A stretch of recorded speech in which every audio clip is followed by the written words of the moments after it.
Welcome to Let's Get Metaphysical, the show that stretches you beyond your five senses. When you are looking for your next step on the path into the unseen, we've got you covered. Join epic adventure seekers and level up your game with your host, reality magician Allie Bierman. Greetings, epic adventure seekers. I'm Allie Bierman, your guide to demystifying your world. And today, you're joining us for a fun-filled time on a special edition Let's Get Metaphysical show. And our guest is somebody you've seen before, and she's back to wow you again in an even different way. And I welcome you, my good friend, Paulette Ensign. Thank you, Allie. It's always a joy to be with you. We managed to manifest some of the most incredible things together. And would you just briefly share, instead of, I'll put in the show notes, everybody, so that you can go back to the original, more straightforward show that we did. And all the longer bio is there. So here today, Paulette, would you just let us know something that our listeners would want to know to be helpful for them to know? Yes. Well, I shared with you that when we talked about having me back again, and you said, was there some experience that I had in my life that might be interesting or helpful or entertaining or any or all of the above? And I had no hesitation thinking back on the summer of 1985. It came back to me in an instant. That summer, what I did was I took a personal growth training course. And during that summer, it was the third offering that this organization did, that this company did. The first one was known as Basic, and it was helpful, and it was a strong stepping stone for the next step, which was known as Advanced. That was one of those thought I'd die and afraid I wouldn't, as far as expanding my worldview and my risk factors as far as beliefs and actions were concerned. But the third one was completely different. And it was spread out over a period of about 3 months. And what has been known as Second Weekend in those days, I understand that they had to change it, and you'll understand why as I unfold this story. The Second Weekend replicated what was like an Outward Bound kind of a day. I don't know if that company is still in existence, Outward Bound, to make reference to it, but what it was something that was so outside of my comfort zone. Like, what comfort zone? There was no view of comfort anywhere in this. So to even use that phrase of comfort zone is not even a comparison of anything or a measure of anything. And it was an outdoor day that included things like rappelling down a rock that was pretty much vertical, climbing back that same rock, which stayed vertical, a ropes course, and a bunch of other things. But the three things that I mentioned, as far as the rock up and down and the ropes course, were absolutely the most profound parts of that day for me. And lasting. I mean, I want to share with you today the specifics of what came from that were terrifying, that were exhilarating, that were gigantic learning opportunities. Gigantic. May I interrupt and ask a question? Because I've done something similar to that. Were you in I don't remember what they call it, like a harness, and there was somebody holding you so you didn't have to, okay. Just wanted to be sure. Yeah, except I did it my own way, of course, because that is how I live my life. I'm a firstborn. I'm a Virgo. I absolutely embrace my uniqueness. And if somebody calls me normal, I mean, I have to ask them to qualify what they mean by that.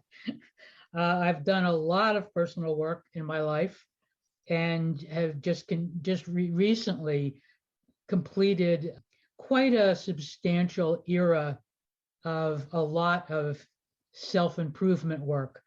So these things, as I'm sure you know, and lots of our people who are our audience today are aware, that these things don't happen and then they're just done. And I don't know about you, but I've had plenty of opportunities to go, gee, I thought I fixed that one already. And yeah, I fixed that level of it. I grew on that particular level of it. And then it circled around and came back on another level. And it was like, okay, now we're ready. Now we're ready to really move forward. And I will keep this being a family-friendly interview, but there were some words that came out of my mouth that, as a former East Coaster, were not so unusual, but at any rate. So shall I proceed, or do you want to stop me and ask me anything particular right I'm now? an East Coaster and I don't have that experience. I'm sorry, I didn't hear completely. I'm an East Coaster. I'm a New Yorker, but I haven't had the vocabulary change. Well, at any rate, I'll not go any further in that direction. So the group that I was part of, the large group, had probably 80 people in it.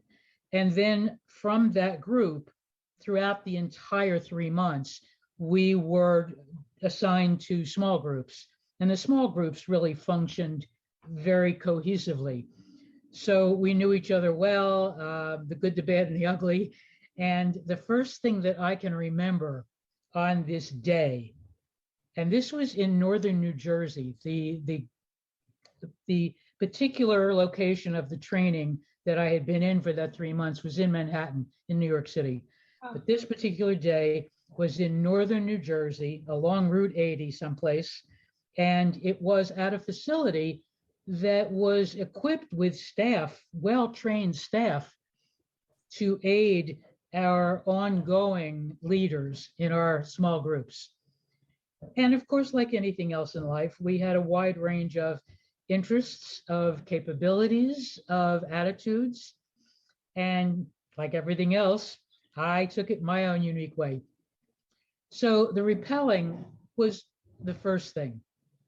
And I was given very specific instructions and to back out a couple of steps and then go down this rock with a few somebodies who were at the top of that rope.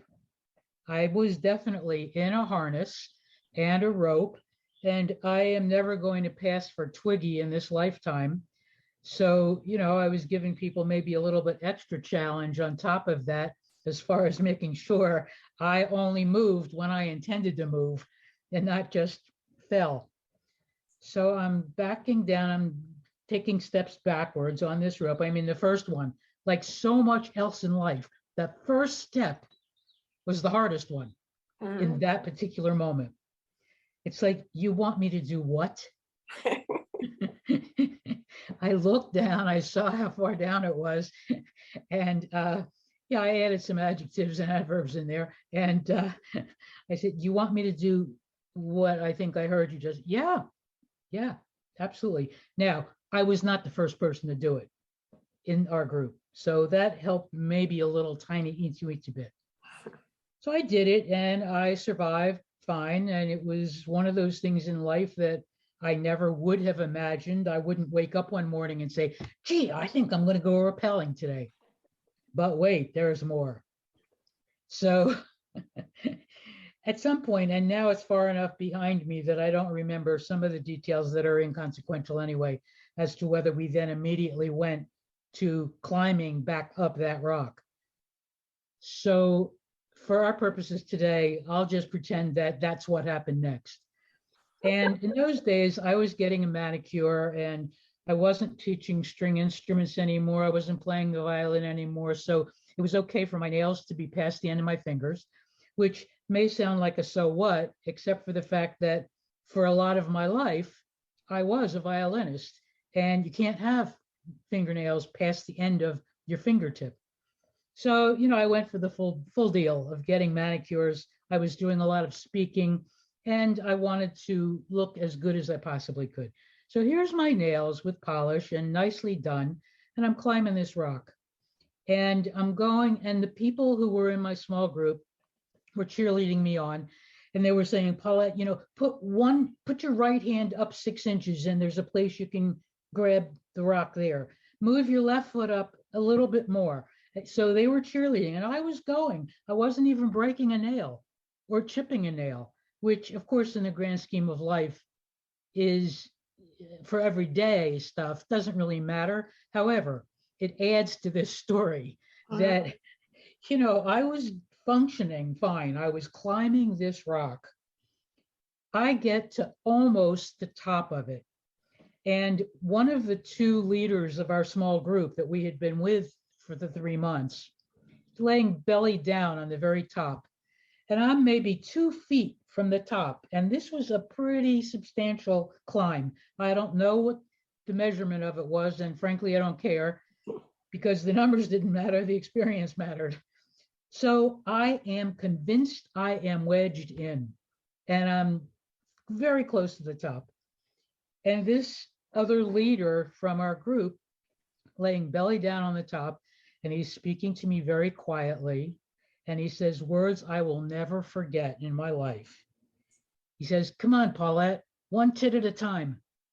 Well, I totally cracked up laughing, forgot that I was scared, and just went right up over, which again was another profound lesson because my brain had convinced me that I was stuck, that I could not go that little distance more.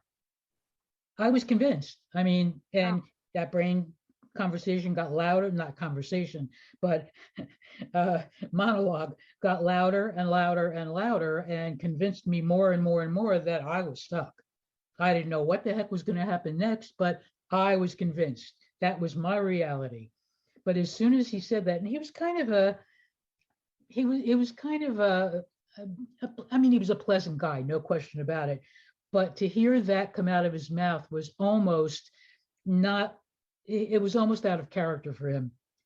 And yet it was the perfect thing to say to me. Absolutely the perfect thing to say to me. And, it accomplished, as I just mentioned, a substantial learning that when I start to put my intellect to work, that may not be the best tool to use in that moment. That the brain power, not necessarily always the best tool. However, humor and I get along really well, whether it's coming from me or whether it's coming to me. And he realized also that my personality was such that he could get away with that. Somebody else might be offended and get distracted, and who knows? I don't even want to put what the maybes could have been. However, he had the right tool to the right audience at the right time. And as professionals, boy, how many times do we really have to backpedal and kind of reassess when things aren't going the way we thought we wanted them to go? Whether it's in a speaking situation or a consulting situation or whatever it is, that things aren't going exactly the way we thought or how they looked like they started. And we need to stop and see what else is in our toolbox. And rest assured, that learning moment has lived with me since 1985. Yeah, that's a while ago already, quite a while ago. And I still have friends from that era who have stayed with me, who have been part of my inner circle, and other folks disappeared, and that's life. So the rock was up and down, or down and up. But wait, there's more. Oh. There was this rope course, and the rope course consisted of a high wire to walk across, and it also consisted of a rope ladder, if you can imagine that, that had no resistance to it.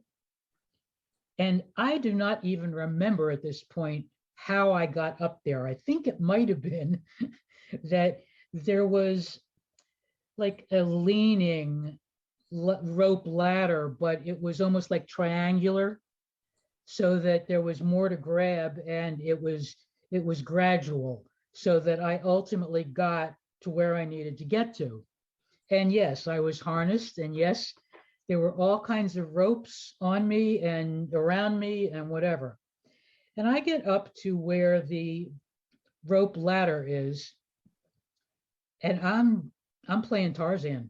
I am up there, drama queen supreme, Peter Pan. I can't do this. I can't do this. And blah, blah, blah. One of the people who was attached, and at that point I couldn't do it.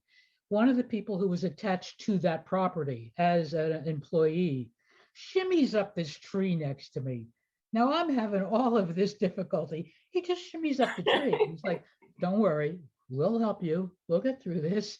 And, and I wanted to throw a few words at him too. It's like, look, wise guy, I'm really not having a good time here. So he did help guide me, and I ultimately did manage to somehow climb up this non-resistant ladder to the high wire that went across. And again, I am playing drama queen up there. It was not a conscious thing, I assure you, but I was yelling and screaming and carrying on like somebody who was, at the end of their lifetime or something. I don't know how to define that, but what I found out later, and I still have a few more details to share with you about this rope course. What I found out later was, because I took so much time doing what I did, there were a handful of people in my small group that never had the opportunity to experience it. And of course, the leaders of our group said, there's the lesson too. That there were so many things, no matter what role you were playing in that experience that day. Now, had I been at the end of our group to try, I would have been golden. I mean, I remember when I got to undergraduate college, there were few buildings on the campus, and the music and the art students didn't have to take phys ed. I was in my glory. I mean, this was fabulous. So, physical activity like that has never been first on my list, even to this day. I mean, it's just not my go-to. So there I am, and this guy who shimmied up the tree, talking very nicely. He didn't come out with anything like what the other guy who had been with us, who was talking me through my stuckness.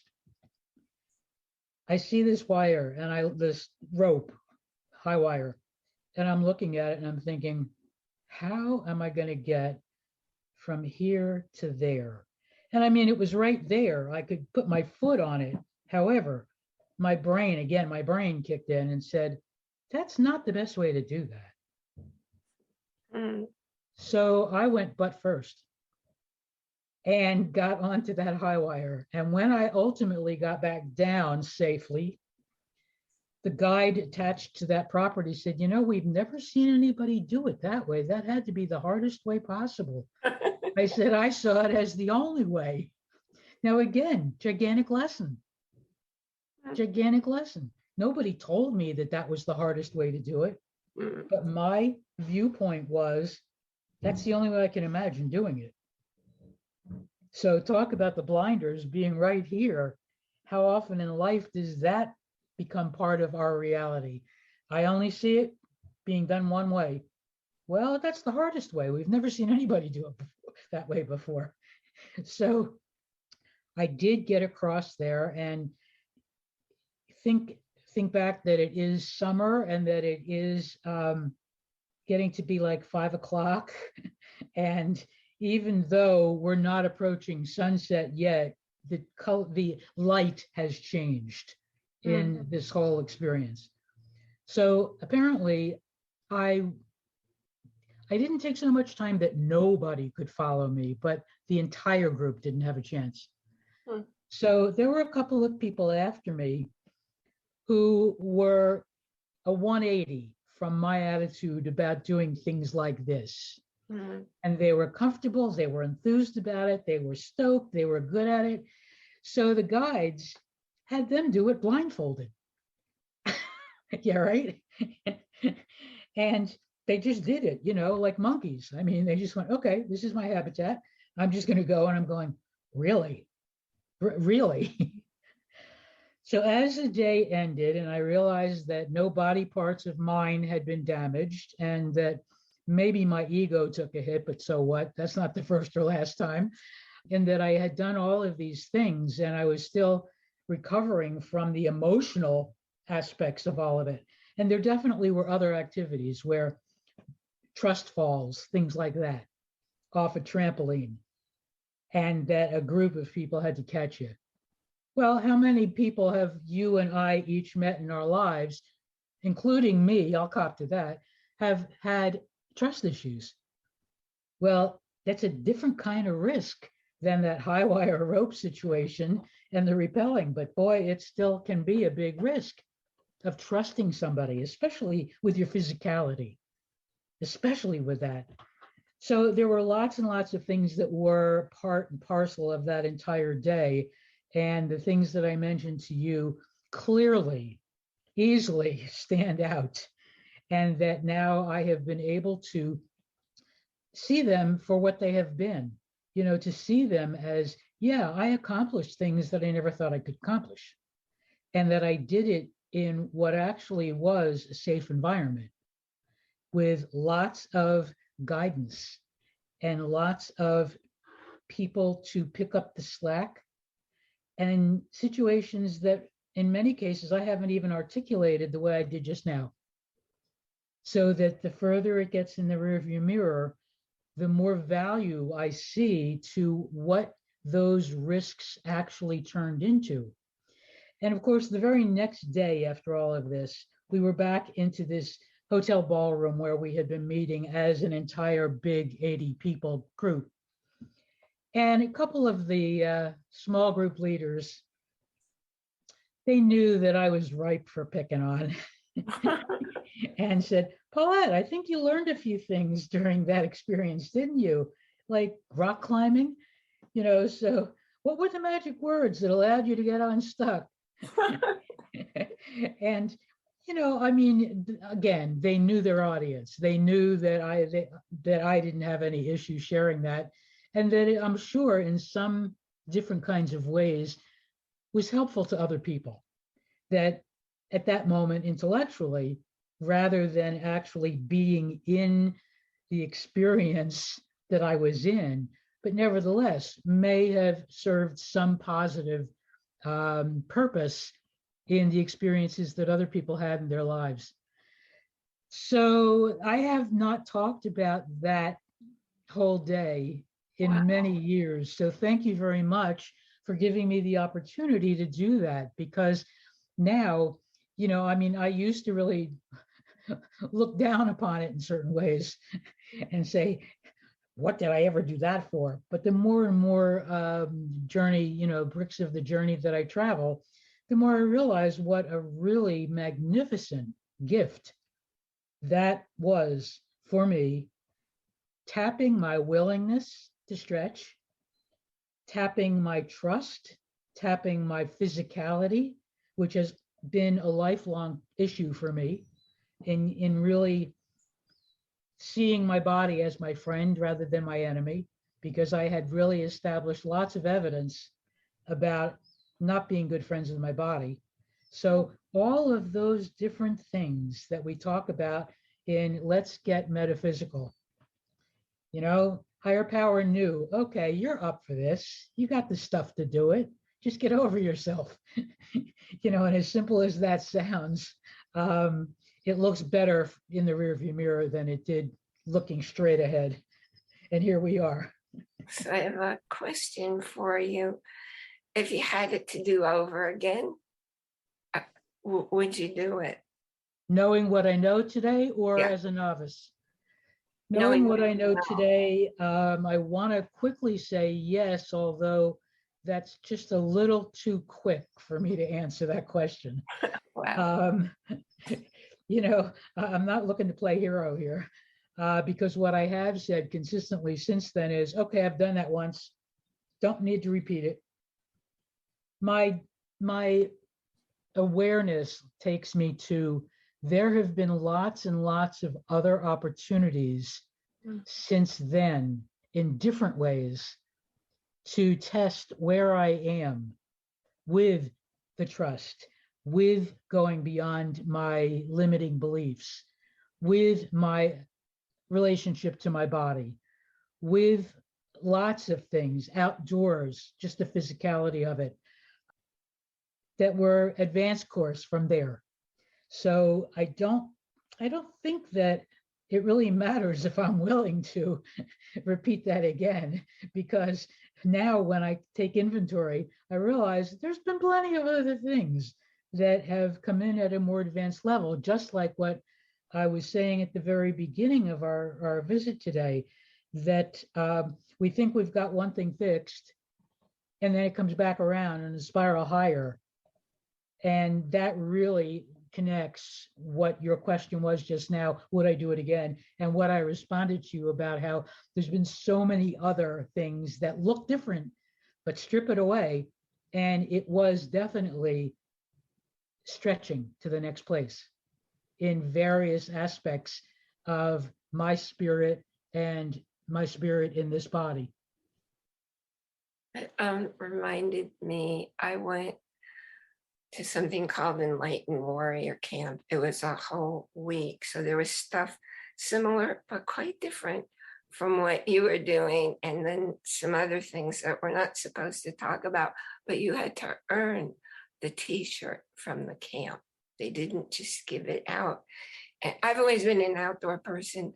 I grew up climbing trees and rocks. So I loved everything that we did, especially the part that I was always in a harness. So if I couldn't reach, because there were times when I'm supposed to jump from here to there, I don't see how I could possibly do it.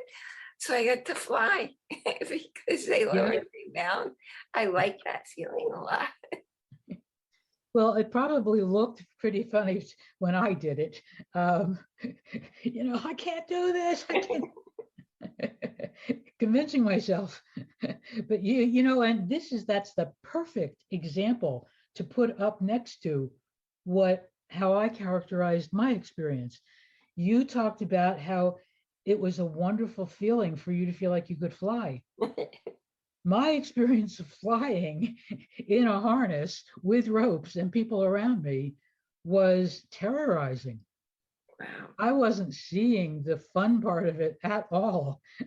I was so consumed with how awful I decided that this was. Wow. That's such a great point, because I teach people what all the religions and all the spiritual groups ever since recording of time, it's all about being happy. And if you're not feeling happy, it's because you are blocking it. It's your default way of being. So, and what keeps you from feeling happy? The thoughts you're thinking and the feelings that you're having. So if I catch myself in a place where I don't feel incredible, that's where I go to. I just, like the guy who distracted you in the first place, I do my own distracting to put my brain someplace else. Well, let me back up then. When you asked me, knowing what I know today, and as our conversation is unfolding, that would be now another piece for me to put into the mix. And that just because my experience was what it was in 1985 doesn't mean that those same steps need to look the same way, because I'm at a different place in my life. Yeah. By every definition. So for you to suggest that that could be fun, in the past, I couldn't even hear that, much less consider it. Like, what are you, out of your mind? fun. That's not how I define fun. And yet, it's not how I've defined fun up until now, which is something I love to punctuate sentences with, up until now, or yet. That's cool. I do the same thing. And that's what, when you're open to adventures, the universe says, okay, I'm going to give you a new adventure. Yeah, yeah. And for a long time, my tagline was, are you open to the possibilities? Well, so much for walking my talk. Because those possibilities, the way I was defining them, again, looking backwards, had some pretty solid boundaries on them. You know, it was not wide open. But you did it because you were open, whether or not that was in your awareness. Yeah. You know, that's like when people are more and less open to experiencing different cuisines. Oh, You know, yeah. there are people who don't want their food to touch each other on a plate. Yes. I don't understand that because it's all going to be in the same place in my stomach. But yet then take that the next step as far as what their discernment is. And I say that as an observation, not a judgment. It's just different than how I approach food. Point is, I thought that I was like, oh yeah, I'm a foodie. I was in England a while back, and England's not really known for having great food, but I I was taken to dinner, and pigeon was on the menu, and I thought pigeon, okay. And the more we got closer to the wait staff coming over to take our order, I'm thinking, no, no, no, no, no, I'm not doing pigeon. I know where pigeons hang out. I know the kind of thing they do. I know they leave the evidence on my car windows. Um, and, you know, and I tried all this intellectualizing and rationale. It's a bird, just like a chicken is a bird. I ordered something else. I didn't order pigeon. That's interesting. Yeah, when I go to the store, or I buy my meat right from the farms who raise them. And if I've never had it before, I get it. I might not always know what it is, but I get it. And I'll do the same thing in a restaurant. I'm very adventurous. I was married to somebody who wanted all the different dishes kept separate. And if we go out to eat with my mom, Chinese, she just took everything and mixed it all up. Oh, yeah, yeah. Used to make him crazy. Yeah. Well, I mean, I learned a long time ago that my palate tends much more towards sweet, and that I don't like spicy. I just don't like it. I don't like the experience of it. I don't like the taste of it. And not very long ago, like a couple of months ago, I said to myself, I need to check in and see if that's still real, if that's still my current reality. And I tasted it and I said, no, spicy is not for me. I'm spicy enough. I don't need the extra. The sugar, I want to keep making sure that I stay sweet. That's cool. Yeah, my son-in-law eats the hottest food. Like I go on Amazon and I look for what's the hottest sauces to get him, and he always says it could be hotter. So you do enjoy spicy food then? No, I you don't. don't. Sometimes it's okay, but where my health is now, it actually isn't good for me. So I don't like my mouth. The way I learned which peppers were hot in a Thai restaurant was like, put it in my mouth. It was a half an hour before I could taste the next part of the meal. Give me a gallon of milk. I need to calm this down, you know. If you're ever in that situation again, a chef told me lemon juice. So I'd always be sure there was a dish of lemons if we were eating hot food. That citric acid will cut it, huh? I don't know. I trusted him, and because I trusted him and believed it, whether or not it's a fact, for me, I think it worked. So that's what I had for you for today, as far as my experience, that only the people that I knew during that era know about it, because it isn't something that I want to tempt anybody in my current circles of, you know, who I didn't know from back then. We've all traveled a lot more bricks on the journey since then, since 1985. So that's that. One of the people in our small group was one of the people that was blindfolded to do it. And he always enjoyed ice hiking, mountain hiking, Whoa. and all around the world, around the world. And he was very skilled at it. And apparently his skill didn't matter because a couple of months ago, he was lost. And when they found him, he was under 4 feet of snow. And they didn't know whether it was an avalanche or whether it was a drift. And there's something to be said for passing on, doing something you love. So, Yeah. and he loved it. I mean, he called me from Kathmandu in India, Nepal one year, a million years ago. Wow. And I said to him, I cannot fathom that you enjoy this. Blessings on you, though. Do what you love. Yeah, I love what you just shared. It's kind of like being a stay-at-home mom, and my kids were performers. I was never home. Yeah. We were always in the car for rehearsals and lessons and performances. That's not for everybody.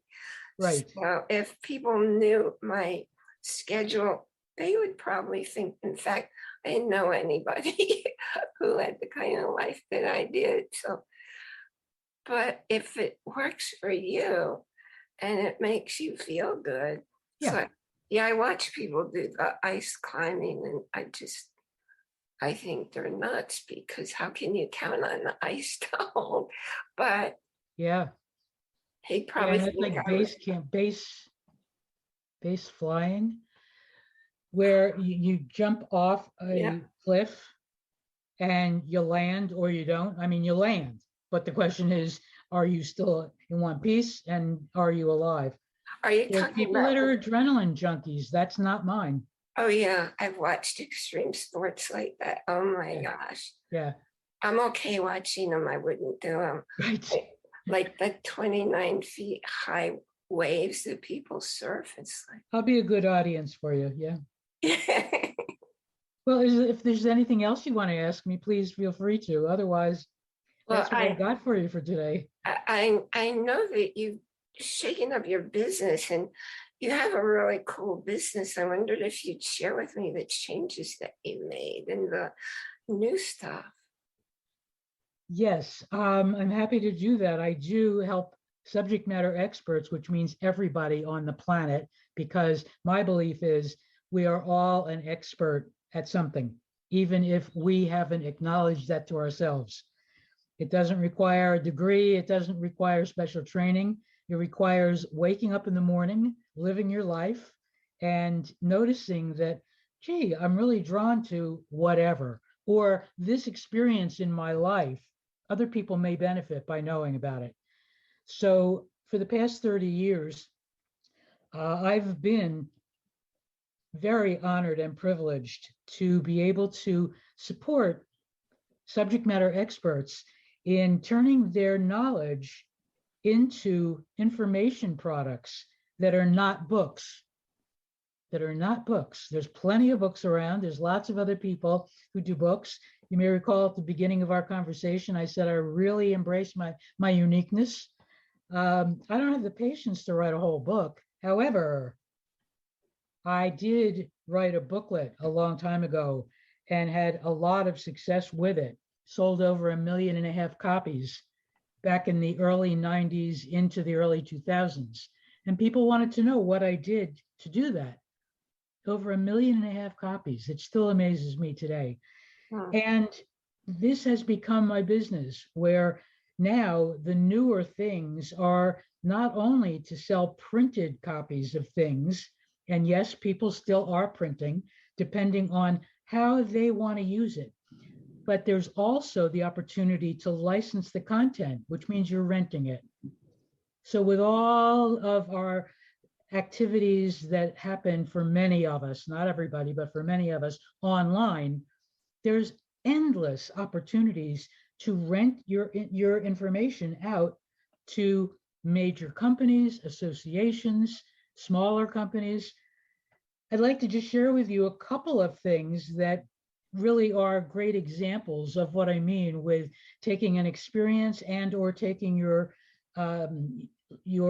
formal education and putting it into other ways of delivering that so that you help lots more people, including yourself. I have a client who was a living organ donor for her mom. She donated part of her liver. Both my client and her mom are alive and well many years after. So we wrote a booklet with her about organ transplants. And we did 25 tips for the donor to prepare to do the transplant, and 26 tips. It's 52 tips altogether. 26 tips for the donor and 26 tips for the recipient. There's many, many communities that don't have a clue about the safety and the generosity and the need and the feeling from donating, and especially with a liver, which can regenerate itself. So not only did we do a booklet, but we also did an audio recording of the booklet, and we've done a few other things with this content. She has also created a subscription so that the tips drip a tip a week, so that it's not a book to have to read about it. It's immediate. What do I do now? I'm a donor. What do I need to do to prepare? So there's endless ways. And her audience has been primarily nonprofits who have something to do with transplants. Wow. And where many times they'll have a donor, a member of their nonprofit, who will sponsor the investment so that the nonprofit can distribute this information. Now, everything that we do can be doubled. And what I mean by that is, this is not only in print, this is also a PDF. This also can be pulled apart to put into a pre-scheduled delivery of email. So it is drip a tip a week. We did some really wonderful work with a children's author that I had worked with. She had already done a beautiful book.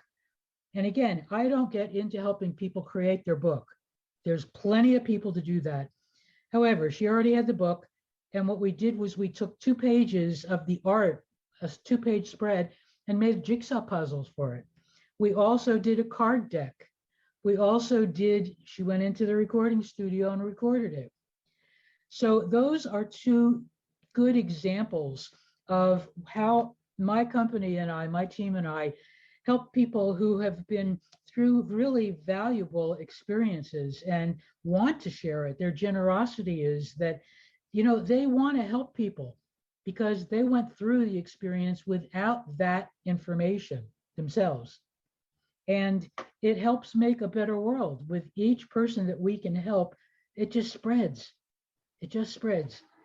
So we've got all kinds of ways that we work with people, whether it is one-on-one or one-on-a-few. We do some courses. We do manuscripts only of 52 tips, which are saleable. They are rentable. And I have yet to find 2 of our clients who are the same. Every single person we really treat individually because of who they are and what their knowledge is, what their style is, and everything else about them. Because as I said multiple times already, I embrace my own uniqueness, which lets me be much more open to responding to the people that we help and their uniqueness. And I love how you open that talking about everybody's an expert in some way. Oh, yeah. I was talking with somebody yesterday and she said, I didn't realize all the stuff that I've always known. Other people don't know it. That's right. And that is not unusual. We hear that all the time. Yeah, a friend of mine, we were out socially one day and she made some reference to white vinegar being a cleaning agent. Now, she's intelligent, but mostly book smart. I'm on the more common sense side of it. So I looked at her and I said, what are you talking about? And she said, "You don't know that white vinegar is a cleaning agent?" I said, "Let me break this to you gently. On the top 1,000 descriptors of my mom was never good at cleaning. So how could she possibly teach me something that she didn't know? She knew lots of other stuff, lots and lots of other stuff." So that's a very basic example of, yeah, ever since then, boy, I feel great because I have hungry clothes that I spill things on and, any surface. So to know that white vinegar can be a cleaning agent is really a big help. And we will be sure to put all the links in the show notes so people can follow up with you. And I thank you for sharing. That was a pretty profound experience you shared with us. Yeah, it was. Yeah, no kidding, it was. Profound is the right word on that.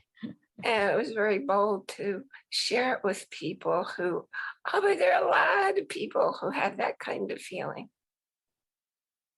Well, I really want to thank you so much for inviting me today to share that experience and personally to help me bring it back up into my consciousness so that I can continue to benefit from what those profound experiences were. So I'm grateful to you for that, Allie. All right. And I want to remind everybody to join our Facebook group. And if you'd also do all of us a favor, if you go to our show page, you can very easily rate and review the show, get the word out. And if you share it with 2 friends today, that also may change 2 lives because people are searching. And I think there are some really cool experiences that we all got to enjoy today with Paulette. And the website for our show page where you can listen to or watch any episode will also be in the show notes. Remember to enjoy, that's capital I-N, capital J-O-Y, every moment, because nothing happens out there. You see inside, you hear, taste, touch, smell, everything happens within. So enjoy, and I'll see you here next time. You've been listening to a talk on the wilder side. Thanks for tuning in to Let's Get Metaphysical. Be sure to subscribe so that you don't miss a single episode, and while you're at it, please leave a rating and review, and be sure to share it with your friends. Tune in every Monday for more exciting insights and wisdom on life beyond your 5 senses. Until next time, take a small step in a new direction. Start now.